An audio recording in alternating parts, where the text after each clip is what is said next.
Hello বন্ধুরা, আজকে আবার একটা নিউ ব্লগ নিয়ে চলে এলাম। কোথায় যাচ্ছি সেটা পরের কথা, এখন কি করছি সেটা বড় কথা। তো যাচ্ছি এখন বিয়ে বাড়ি, তো এবার গিফট কিনতে হবে। খালি হাতে লোকের বিয়ে তো আর যাওয়া যাবে না, তাই গিফট কিনে নিচ্ছি। এখানে দেখতে পাচ্ছ বিয়েটা কার সবটাই বলবো, লাস্ট পর্যন্ত দেখতে থাকো, তো দেখলে পরে বুঝতে পারবে। চলো, গিফট কেনা হয়ে গেছে। প্রচুর ভারী, না মানে গিফটটা প্রচুর ভারী। তো দেখতে পাচ্ছ আমরা এখন হাইওয়ে দিয়ে যাচ্ছি, প্রচুর জ্যাম ছিল। তো 3 ঘন্টা জার্নি করার পর সামনে একটা মিষ্টির দোকান পেলাম, তো খানিক মিষ্টি কিনছে দাদা, দেখতেই পাচ্ছ। কেনা হয়ে গেছে, পেমেন্ট করছে। তো এটাই হচ্ছে দাদা হয়। বিয়েটা হচ্ছে মেদিনীপুর, তো আমরা এখন মেদিনীপুরেই যাচ্ছি।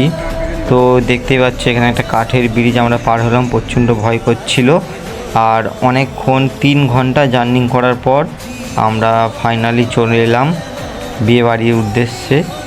তো তো আমাদের আসতে অনেকটাই লেট হয়ে গেছিলো, তাই অনেকটাই মানে লোক চলে গেছিলো বাড়ি হয়তো, জানি না। এই আমরা যাচ্ছি এখন। তো আমার হাতে আছে এখন মিষ্টি, আর ওই দাদার হাতে আছে এখন গিফট। তো আমার তো অনেকটাই লজ্জা করছিল, নতুন জায়গায় গেছি, কি করব বলো। এই চলেই এলাম, আর একটুখানি এই চলে এসেছি। এটা হচ্ছে বউ, আর এইদিকে হচ্ছে খাওয়ার প্যান্ডেল। তো আমরা খানিকক্ষণ গল্প আড্ডা করে খেতে বসে পড়েছি, দেখতেই পাচ্ছ। দিয়ে দিয়েছে আমরাকে, দিয়ে দিয়েছে সব কিছু। চলো, সবার গাড়ি তো বিয়ে হলো, আমারটাই কবে হবে কে জানে। চলো, আবার নেক্সট ভিডিও আবার একটা আসবে খুব তাড়াতাড়ি।